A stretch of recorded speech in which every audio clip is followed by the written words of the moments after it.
Hey, good morning, everybody, and welcome to another Cars and Coffee with me, Kenny Brown, where over the next hour or so, we're going to talk cars and cool stuff and all about performance. And if you're a car guy or gal that really wants to learn about performance and all that sort of stuff, you're in the right place because we got some really cool things to talk about today. Also, I'll be answering your questions. I've got some questions that were sent in, as well as don't forget that you can send in questions today, and we'll answer them at the end. You may see that my background is a little bit different today, and that's because kind of like the main tech subject is going to be talking about vented hoods and all the benefit that you can get from a vented hood. And that's I just saw we hang a hood up there behind me, and then of course I've got for those who haven't been with me for a while, I got my trusty toolbox. It's been with me since the 70s, and it's been to about every major racetrack in North America. So, going down my list today, we're going to talk about hoods. We have a lot of people say that don't you do anything for 550 Mustangs? Well, yes, we do. It's just that the 197 and the IRS 99-04 Cobras seem to be a real strong part of our business, but we actually do quite a bit with 550 cars. I've got a number of them we're working on right now. And of course, we got the questions that came in from the Speed Therapy Society, and we've got some really good questions today that we're going to talk about. I think we're waiting for more people to join us. And I forgot the YouTube, 3 buttons: subscribe, like, and the bell to get notifications. And Facebook guys and gals, hit the like and share. That helps us spread the word. And the more we can spread the word, the better things are. So I think we're going to jump into some really good questions. Here's one from John. I've got a friend building a Resto Mod 67 Mustang and asked this question. On a triangulated 4-link, the upper bar needs to be angled downward to the front about 5 degrees, correct? Question mark. I never measure the angle of upper control arms in a Fox body. Do any of you know the best angle for the street-driven pro touring style Mustang?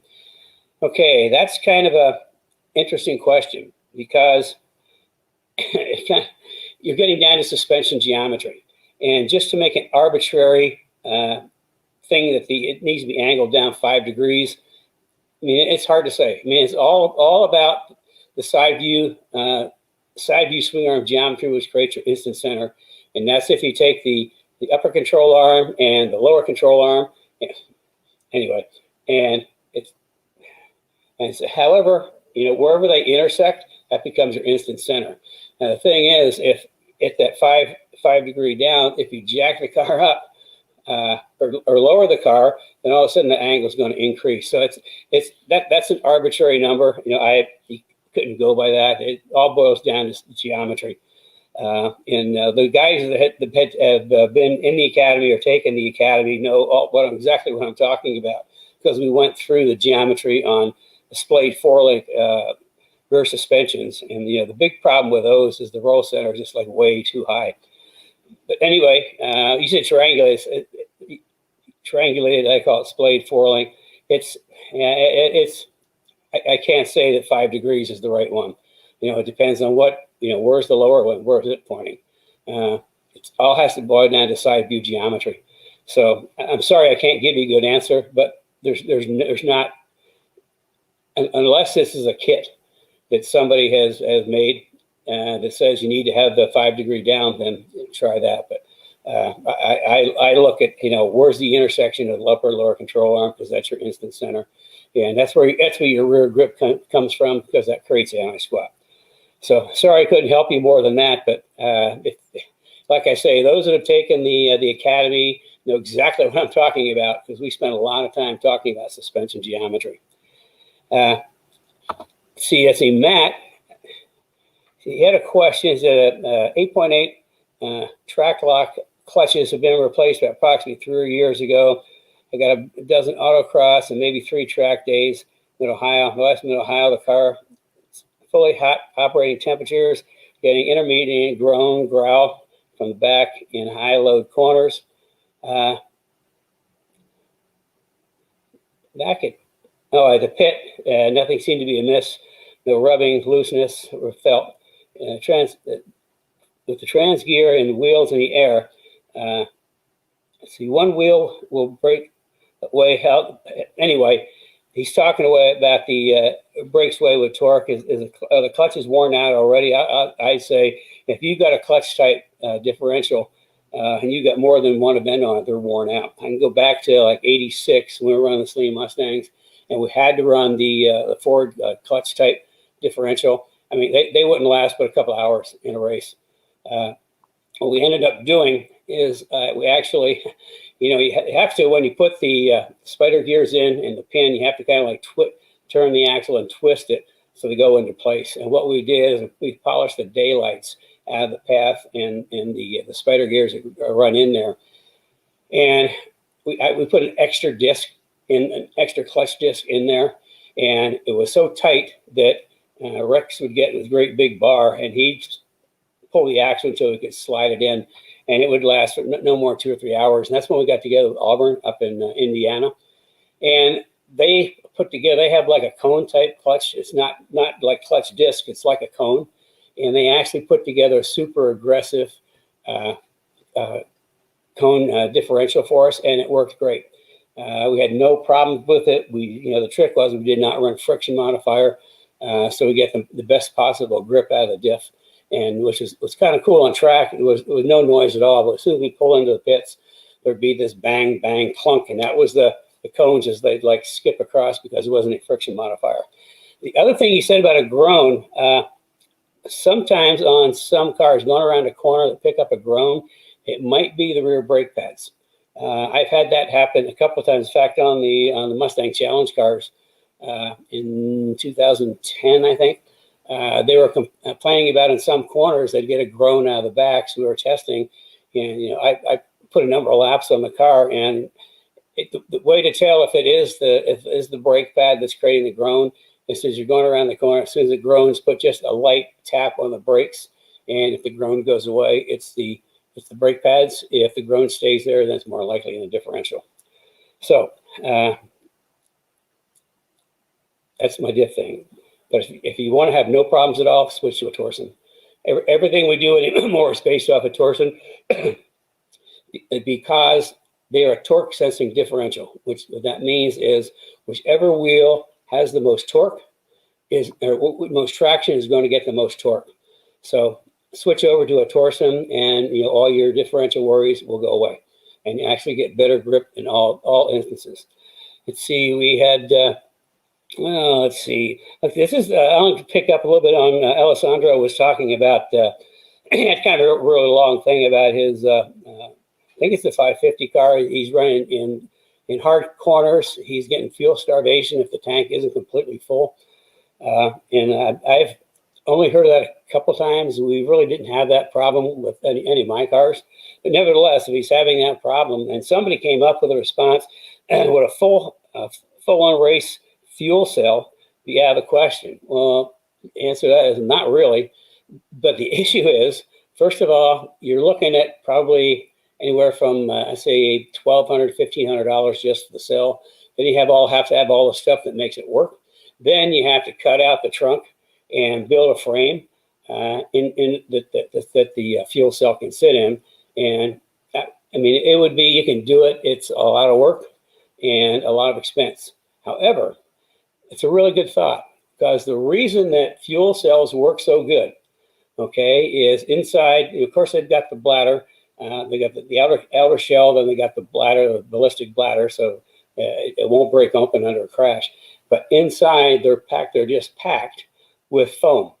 They use this foam inside so that the gas doesn't slosh. I mean, it just kind of captures. So what that means is you can actually buy that foam in blocks. So you can go on like Fuel Safe and look it up, and you can buy blocks of foam. So what you could think of doing is, because you can get into both sides of the gas tank from the back seat, is pull the two tops off and cut up a bunch of foam so they squeeze in, and just pack everywhere you can. Just pack that gas tank full of the fuel cell foam, and that should help reduce the sloshing, because that's how fuel cells do it. So you might as well, instead of getting a full-on fuel cell, just pay I don't know, $100 or so to get the foam and just pack it inside your fuel tank on both sides, so the gas won't float around. So that's a recommendation for you. Let's see. Oh, Paul Dondero, member of the, he's in our academy class right now. He said, how to adjust camber at the track? What type of measurement gauge is appropriate? Okay, well, Paul, what you don't know is in the coming weeks, you're going to learn all about adjusting camber at the track.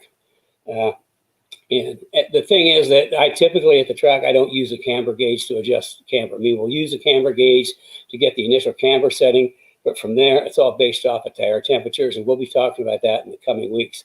However, there's a number of ways for checking camber. I mean, go online. There's a whole bunch of different camber gauges out there that you can purchase, or you can get really creative. You know, I was in a spot, it was a while back, we didn't have, you know, my camber gauges disappeared, and we needed to check camber. So I looked around the shop and made my own. I came up with, I used a level, and this is, it's actually an angle gauge. I don't know if you can see that, but I actually just got two long 1/4-inch bolts and put it on a level, and instantaneously I've got a great and super accurate camber gauge, because you can, I don't know if you can see, yeah, you can see it as I move it, you can see the angle move. So, I mean, there's a lot of different ways you can, you know, most of the camber gauges are, I think they're overpriced, but they're like maybe a couple $100. You can also, you know, if you want to be on the value side, you can buy little angle gauges and just, again, like mount it to something. Little square angle gauges you can buy for like $20-30. And if they're magnetic, you can get just a piece of angle iron, stick it on there, and then put that on the wheel. And you got instantaneous camber gauge, just slick as can be. So let's see, what else have we got today? Can you explain the basic concept of weight management under various braking scenarios? You know, that's kind of a tough question to do, but you know, the whole idea of when you're driving a car on track, I mean, your primary job is weight management. You need to put the weight where it's going to do the most good. Under acceleration, you want the weight at the back of the car. Under deceleration, braking, and turning, you want the weight at the front of the car. So it's all about managing the weight. And it's if you don't know where the weight is, if you can't feel the weight, you're not going to go well. So I mean, the thing about driving, you need to concentrate. Okay, where is the weight? You know, going into a corner, you want that weight. As you hit the brakes, weight's going to transfer to the nose of the car. That's going to get it to turn. As you're accelerating, weight transfer to the back. So I mean, the different braking scenarios. I mean, there's, you know, how many different braking scenarios? There are tons of different scenarios. But at the end of the day, I mean, you always want to manage your weight for braking, acceleration, or even going around a corner. We'll go into a little more of that in the academy. But I mean, it's a good question. But it's like every corner, every braking situation is different, and in each one of those, you have to look at where's the weight. Where am I using the weight? I'll tell you a quick story. Evan Smith, who we've had on here, has been around forever. He's one of the, you know, the better magazine editors that have been in the industry a long time. Well, I was teaching him, and he was like scary fast. But what I mean by scary fast is he had some raw talent and he was quick, but he was not managing the weight. I mean, it's like we were driving along and I could not tell where the weight was on the car. And to me, that's not a good thing, because if it wouldn't take much of an upset in the chassis without knowing where the weight is to make something, you know, not happy happen.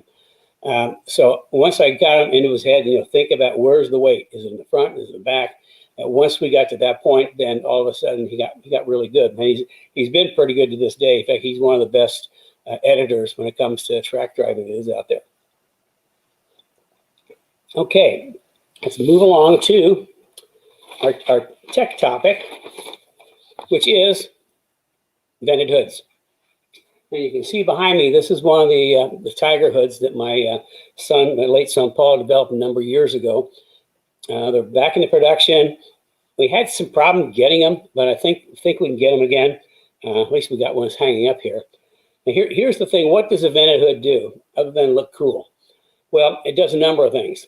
If you're driving down the track, air is just rushing into the radiator. Okay, it's packing up in front of the radiator. It's forcing its way through, and once it gets through, where is it? It's packing itself into the engine compartment.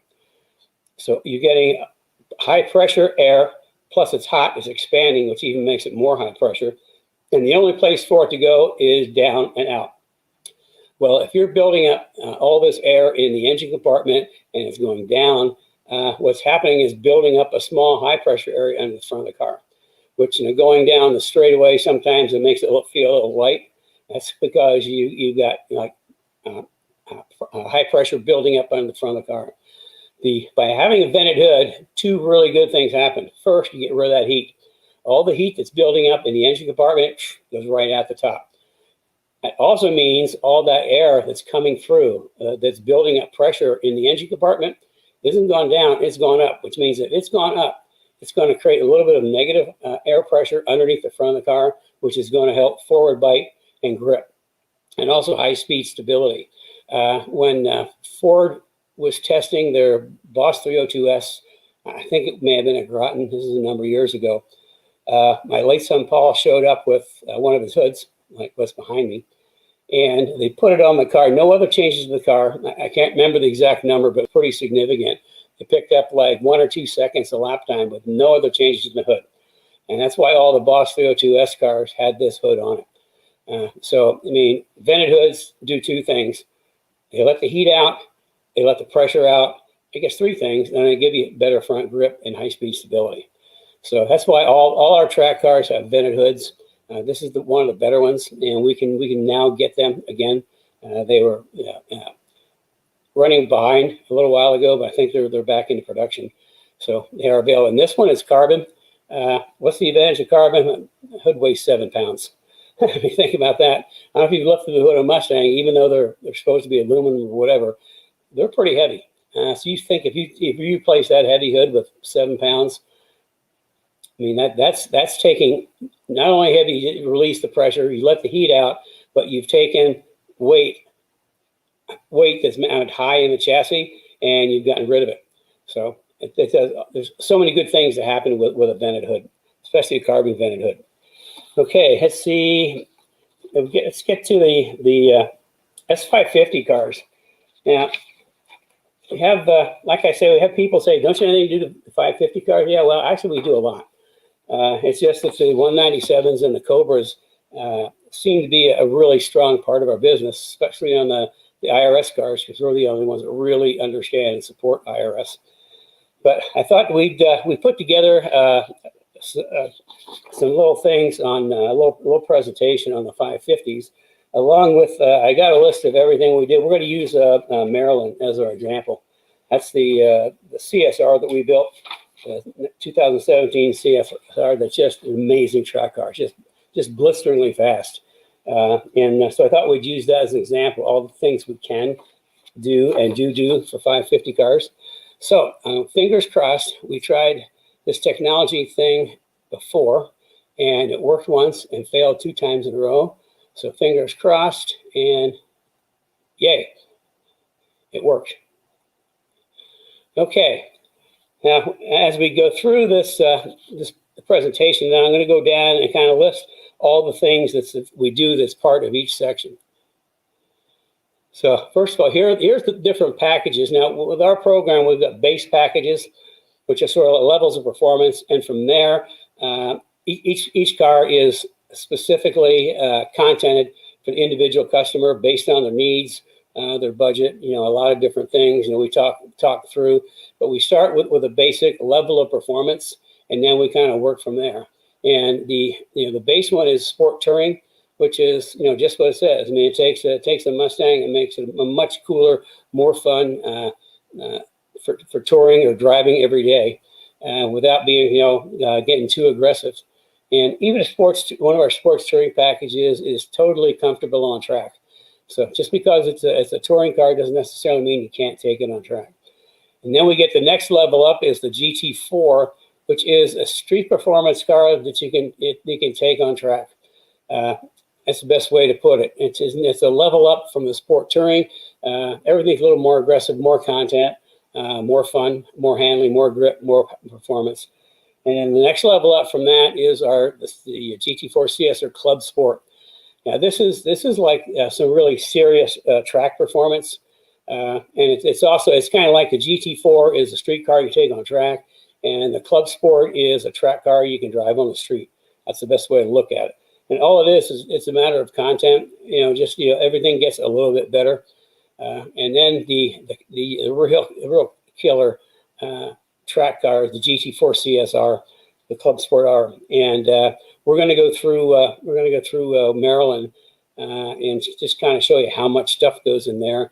And then of course we do some supercharged cars, and I only use on a Mustang, I only use centrifugal superchargers, and on the 550s it's all air-to-air on the intercooler.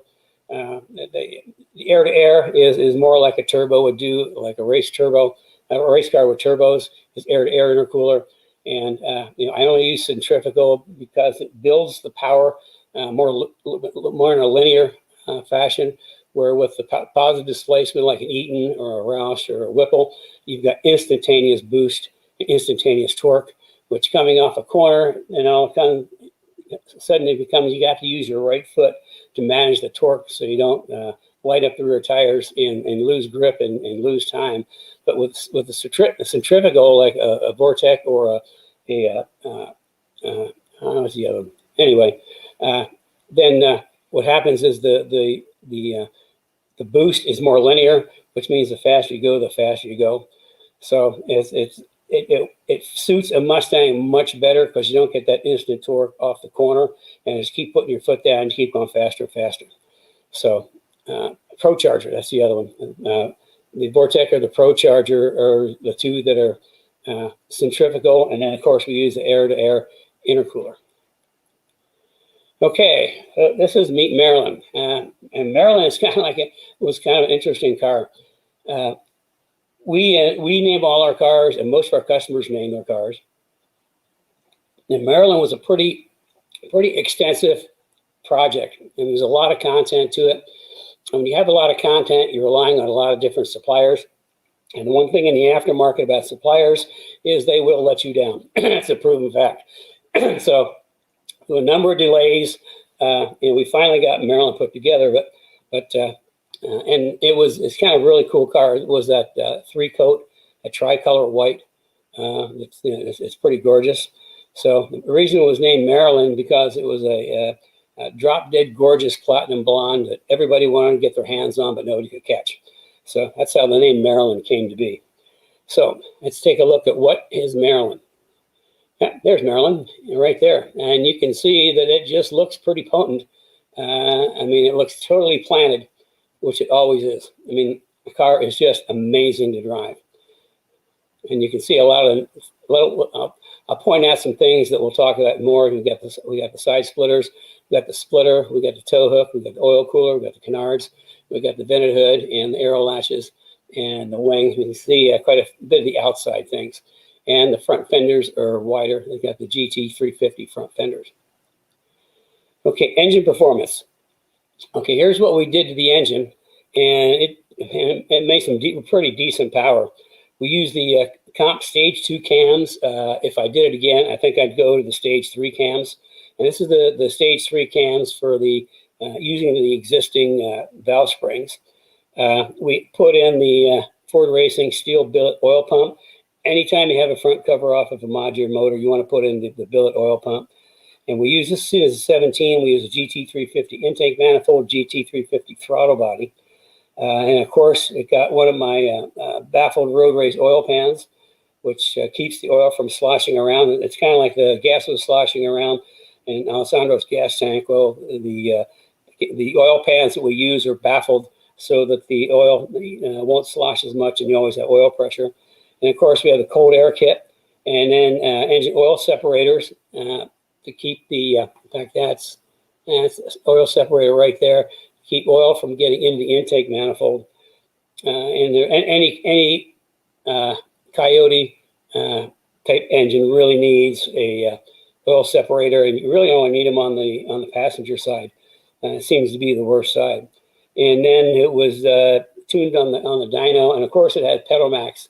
And pedal max is the coolest little piece of kit you can put in any car, Mustang, truck, van, SUV. Pedal max is just, it's a little box, and it goes, you unplug your gas pedal is drive-by-wire. It's electronic. So you unplug the gas pedal from the loom, and you put the pedal max in between the loom and the gas pedal, and in simplest terms, it turbocharges your right foot. Okay, it actually speeds up the signal from the gas pedal to the throttle body, and I'm sure that if you're really paying attention, that driving one of these cars, that the pickup can be a little sluggish between the time you hit the gas and the time the car starts to go. Well, the pedal max just fixes all that, and they come with a little dial.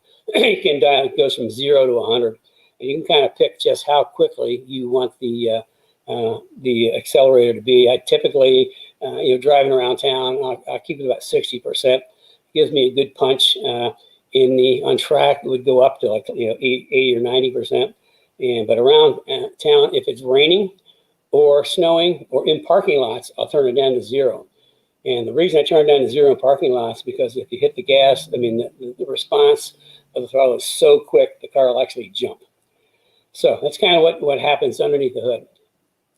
And then, of course, jacking rails. Jacking rails are kind of essential for jacking the car up. And for the 550s, we've talked about this before, we have a really unique jacking rail. And that the body itself that these bolt to are at look like a 5-degree angle. So what we do, instead of using tubing, it would put the bottom of the rail at a 5-degree angle. We actually use these built out of flat steel.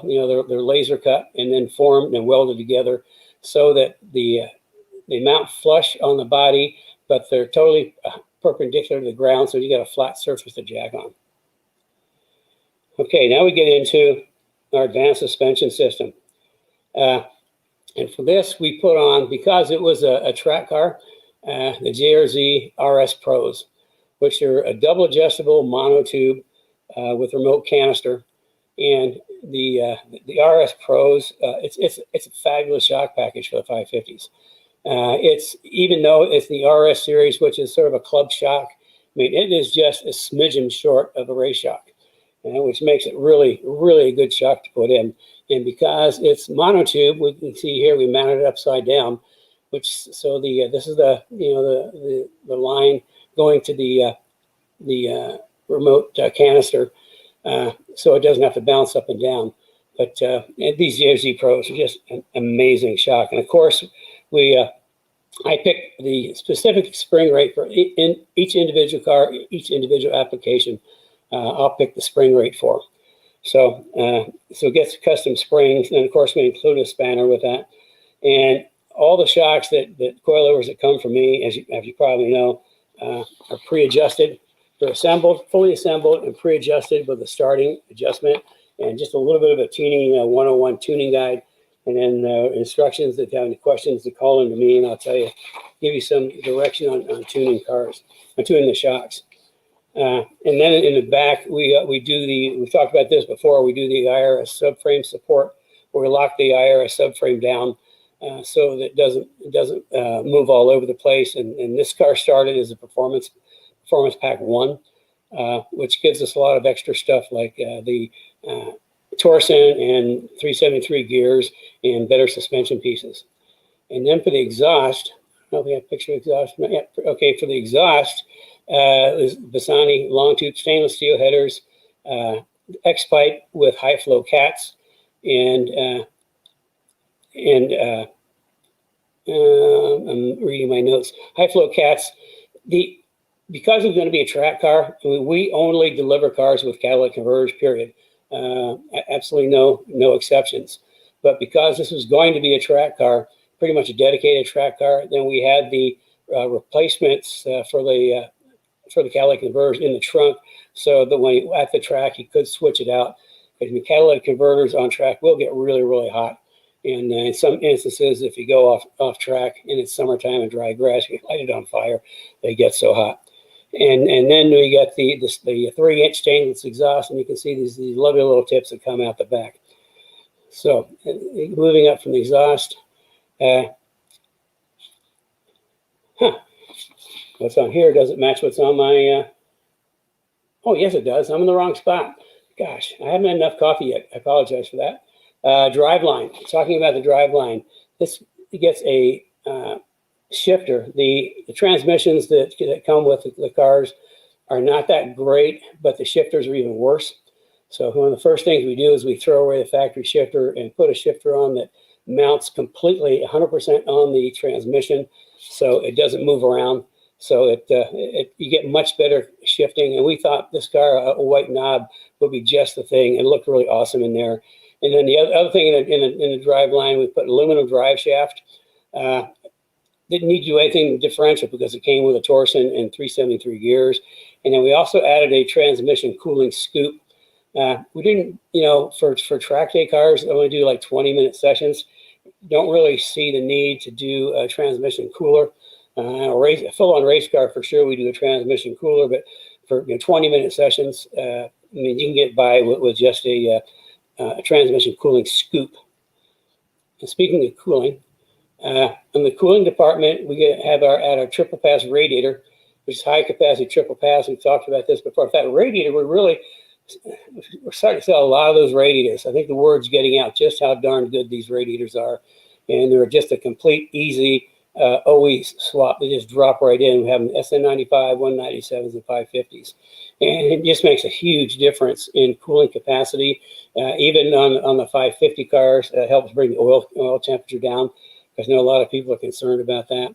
We had one customer with a GT350 at Road America that took like almost 30 degrees of water temperature out at Road America with this radiator. So that's kind of like the really the first important step. But seeing this car was going down to Phoenix, then we put an engine oil cooler in there, and a pretty good sized oil cooler.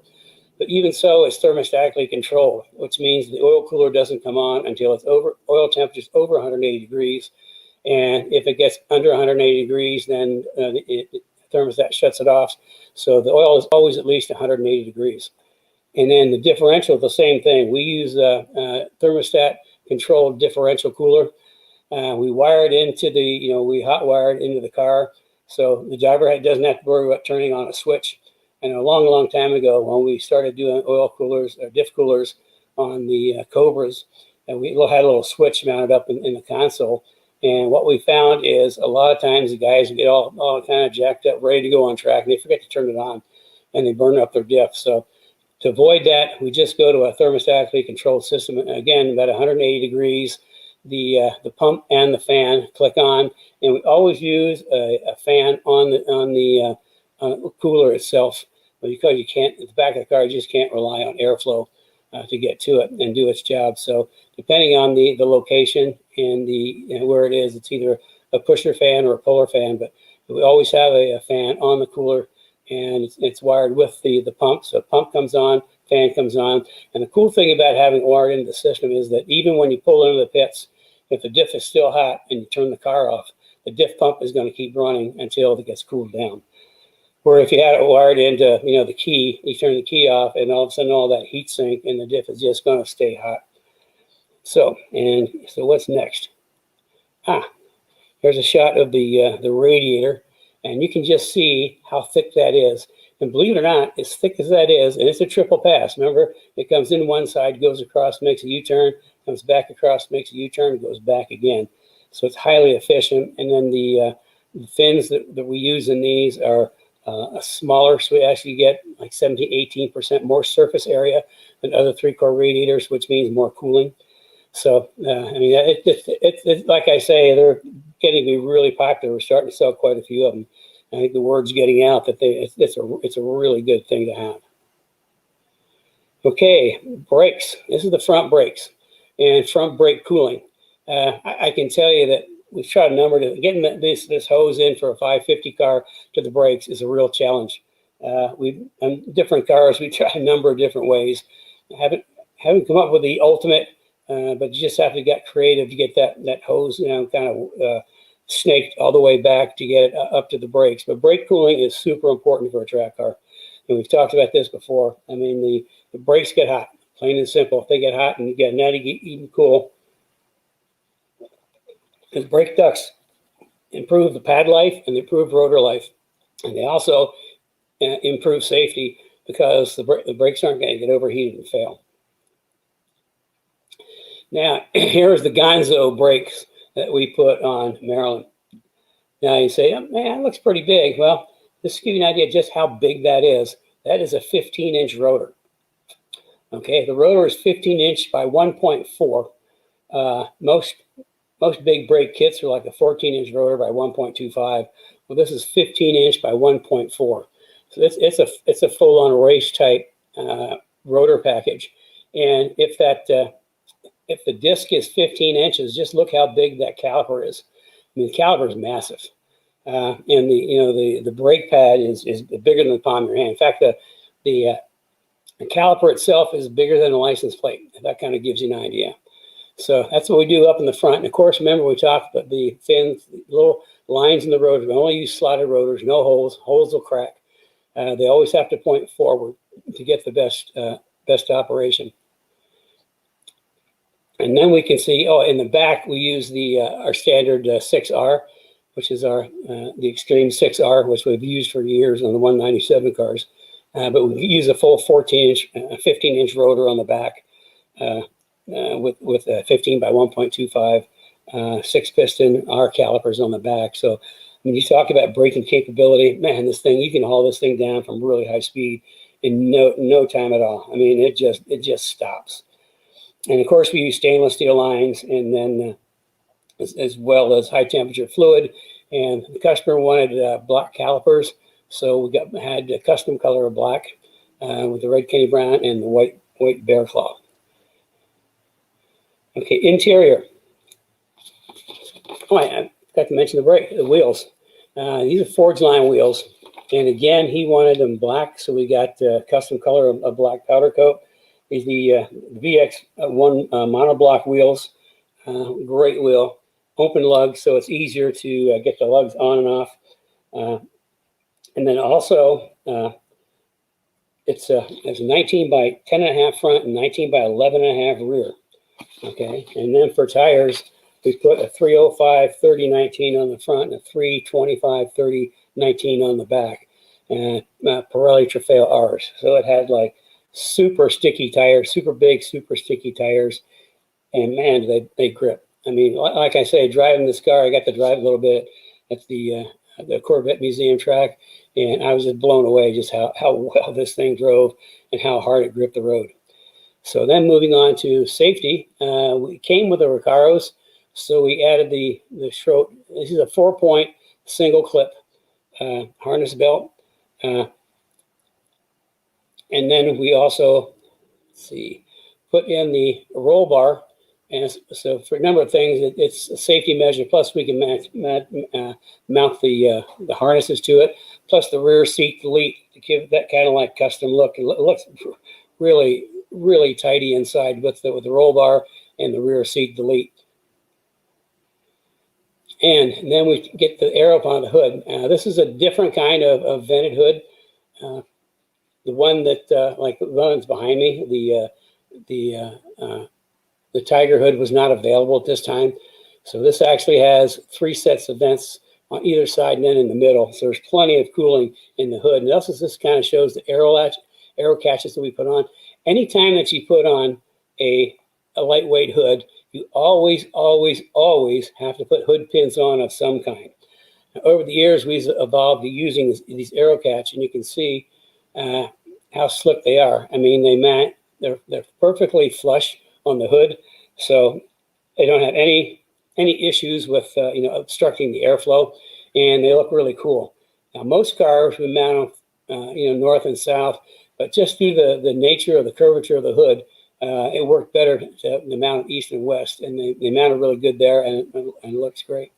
So I mean, that's what we use as the AeroCats. We use it pretty much exclusively on all our carbon hoods.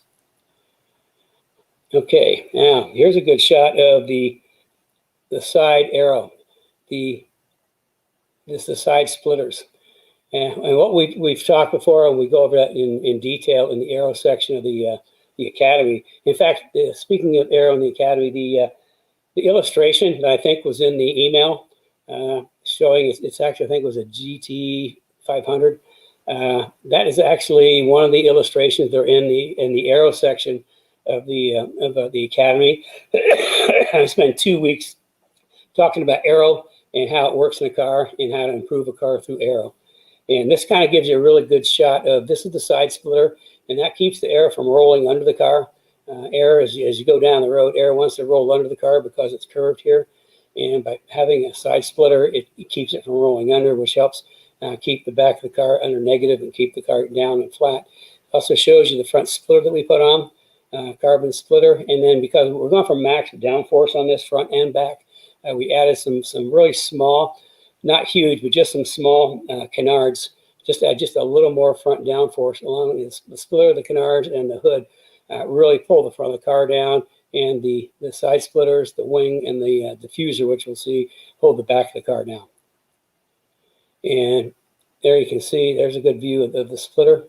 And we decided to put this little red line on there. It just looks, it made it stand out and just really good. And you can see the curvature on the canard. And here's another picture of it. And they're not giant ones. They're pretty small. It's just, every little bit helps. And you can see here, they're just not huge, but they don't come out any further than the edge of the fenders, which is how I wanted it. I didn't want anything sticking out because that disrupts the airflow. It adds a little bit of downforce without disrupting the airflow. That's pretty cool. I like that shot. It also shows you just how big the tires are. Okay, and then here's a shot of the, we've got the GT 350 type fenders, and we knocked this out. So this actually is a vent. It's a front fender vent to help reduce pressure that builds up under the fenders. Another Aero thing actually has some aesthetic value too. This helps evacuate pressure that builds up within the fenders themselves.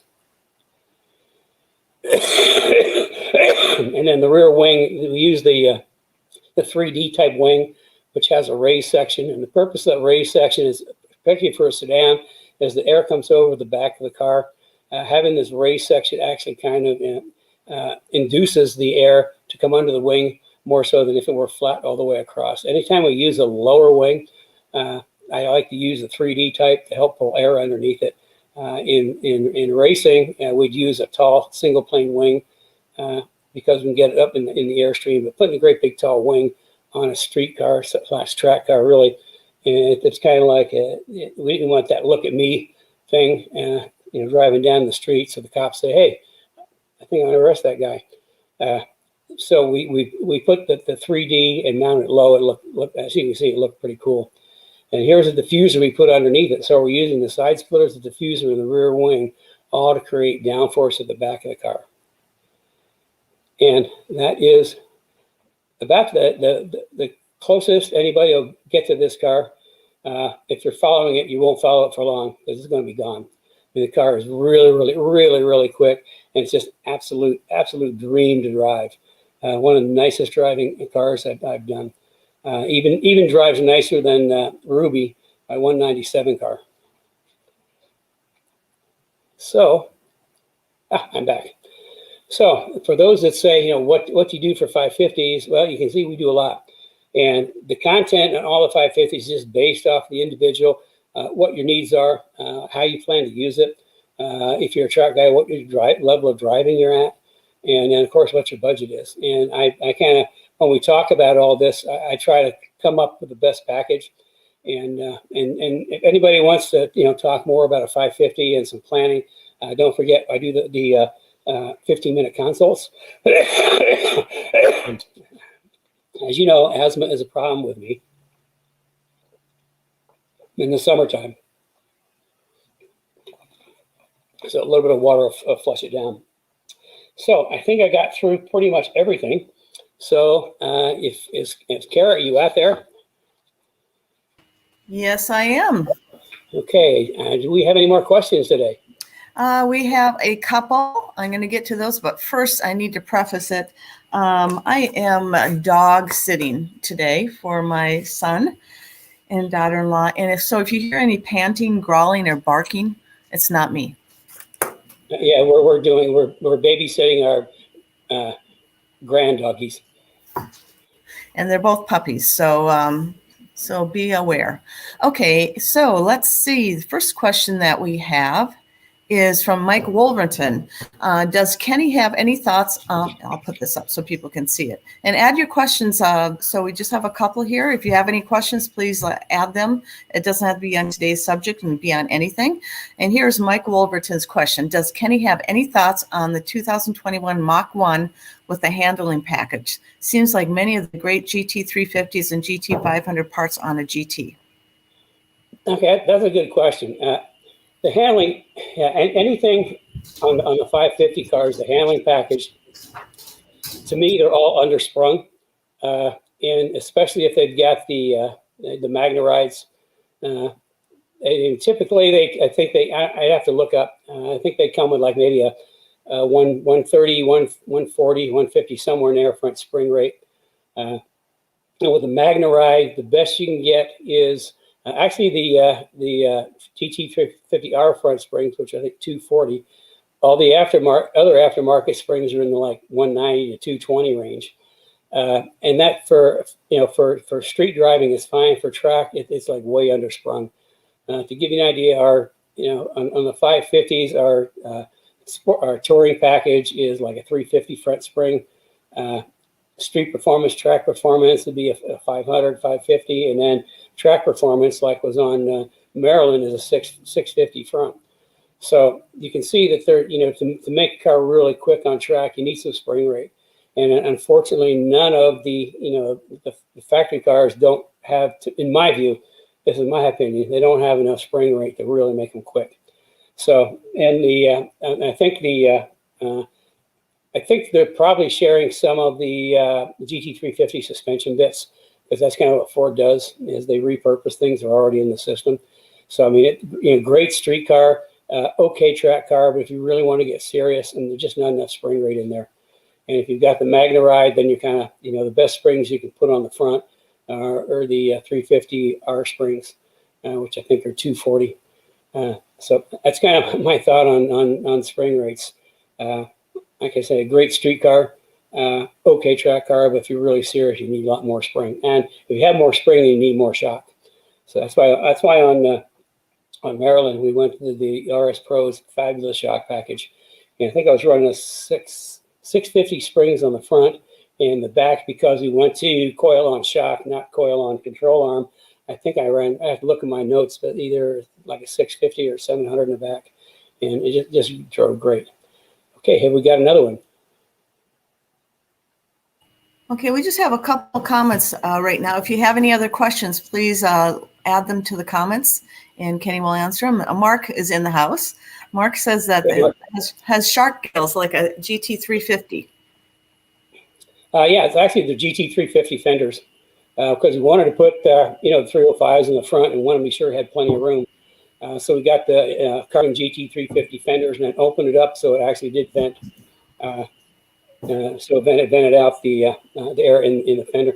And Mark's the guy that reduced his heat at Road America with the triple pass radiator. Okay. Cliff just has a comment. He says the GT CSR is one very nice car. Cliff, I think you have a beautiful car. So yeah, Cliff's got a really nice car too. It's a FR 500S from the Mustang Challenge in 2009-10. Actually, one of the very same cars I engineered. And then we've got it in. We've updated it to. We really updated it. We made first update. We took it up to, because we want to kind of preserve, the integrity of the FR 500S. We updated it to 2011 Pirelli World Challenge GTS specs. In 2011, there was no place for the FR 500S cars to race because the Mustang Challenge ended.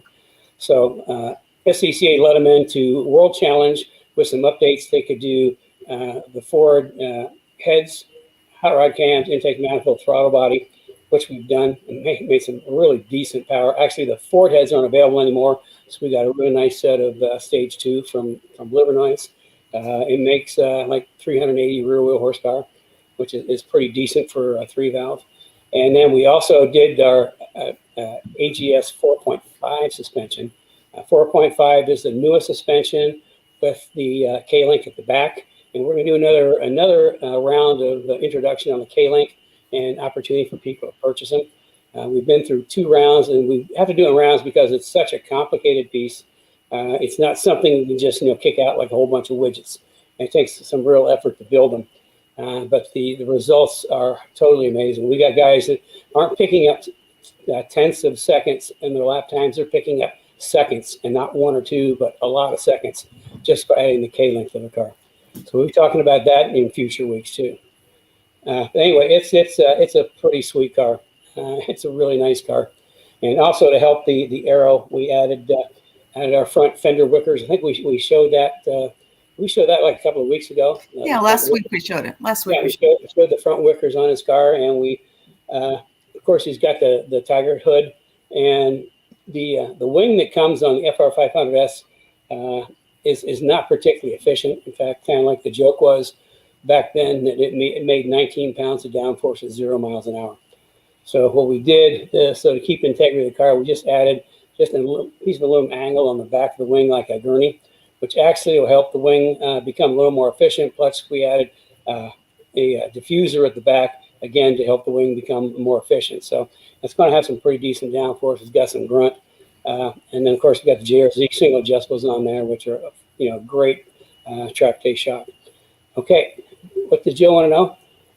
So Joe, Joe Johnson, do you need to retune the Magna Ride shocks if you put the R springs on the regular GT350? Now, Joe has a GT350. Yeah, I don't have an answer for that because I just don't know. I don't know. You probably have to check with.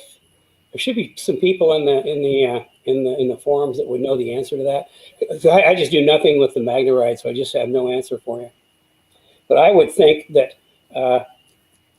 in the very least, you'd use the same strategy that the GT350R would use. But seeing as you already are a GT350, I don't really think you need to do much to it. I think you just put the springs on and drive. Would be my first guess. But then, like I said, I'm not an expert on Magna Ride. Okay. Okay, so I have a couple announcements to make. First of all, this is the last call for the, if you have any questions, you need to add them to the chat and Kenny will answer. If not, you'll have to wait until next Saturday. So wanted to give a few announcements. Kenny's going to be doing a mini brake workshop July 31st. That's 2 Saturdays from now. If you're a Speed Therapy Society Facebook group member, you will get announcements in there. If you're not a Speed Therapy Society Facebook group member, you may want to join that group. There's a lot of great conversation going on in there. Kenny comes in now and then and does share some tech talks and things like that. So it's a really fun group to be in. And plus you'll be, we announce all our workshops in there, and that's where you can register for most of them. So anyway, that's where the questions and subjects. If you want me to talk about a specific subject, send it in through there. And because I talk about what you guys want to know about. Like today, we've had some questions on hoods. I talked about hoods, and also some people want to know what we did with 550s. Well, now you know what we do with 550s. We can do a little, we do a lot. So yeah, send your, if you want me to cover a certain subject, send it into the society, and I'll put it on my schedule and do the best I can to answer your questions. And again, okay. That's a private Facebook group, and it's at Kenny Brown Speed Therapy Society group. If you want to look for that or Google that. Otherwise, there's a link right here that you can join. So it's it's a great group. Looks like, again, if the last call for questions, if you have any questions. So a couple things we're doing. I think Kenny mentioned some of them. We're doing the brake workshop July 31st. We're also doing another How to Transform Your Driving Experience, a 3-day workshop, and that's going to start August 9th. Again, you'll find out about that and where to register in the Speed Therapy Society Facebook group. So look for that. We do not have the link for that, but next week we'll have the link so you can register from there. Those of you that have taken it know what a value it is. Kenny goes over just all the steps and how to set up your car so you have a better driving experience. It's worthwhile. It's a free workshop. Also, the fall session of the Speed Therapy Academy is starting September 7th. It's a 16-week course, and it's, again, it's well worth the price of admission. Again, the fall session of the Speed Therapy Academy starts on September 7th. Let's see. Also, just for the people that watch this after the fact, we have a lot of people that watch it. They don't watch it live, but you watch it after the fact. You can find any of the Cars and Coffee on the Kenny Brown Performance TV YouTube channel. That has every single episode listed in there, and plus it has breakdowns if you're looking for brake tech, if you're looking for suspension tech. It's all broken down, so it's easy to find little tech tips in there. And let's see if we have any other questions. I think we're good to go, Ken. No questions. Okay. So well, it's interesting. You gave everybody the new information on the workshop and the academy, and to give you ideas, idea how new that news was is the first I've heard of it. So I think I have to come in on Saturday mornings just to find out what's going on. Oh, I'm so sorry, Ken. I guess I usually do break it to you. So yeah, anyway. You break it to me in Cars and Coffee. You're just a talent. Yeah. So anyway, that's what we have. So I think we're out of questions. So I guess we can say goodbye and see you next week. Okay. Well, we're out of questions. If any comes in, I'll try to get to them. But apparently we're done. I answered everybody's question, or you guys are getting so smart from watching Cars and Coffee that you don't need to ask any questions anymore. So anyway, I'm glad you could join me this morning. I hope you learned something. But be sure to share this with your friends. Get your friends to join us, because the more the merrier. The more people we get, the better it's going to be. So really appreciate everybody showing up this morning. Again, I hope you learned something. And I'm not sure if I'm going to do next Saturday or not, but actually week after that's going to be the brake workshop. So you don't want to miss that. I mean, brakes are pretty darn important. A lot better to stop your car with a good set of brakes than a tree or a concrete wall. So with that, we're going to sign off for today.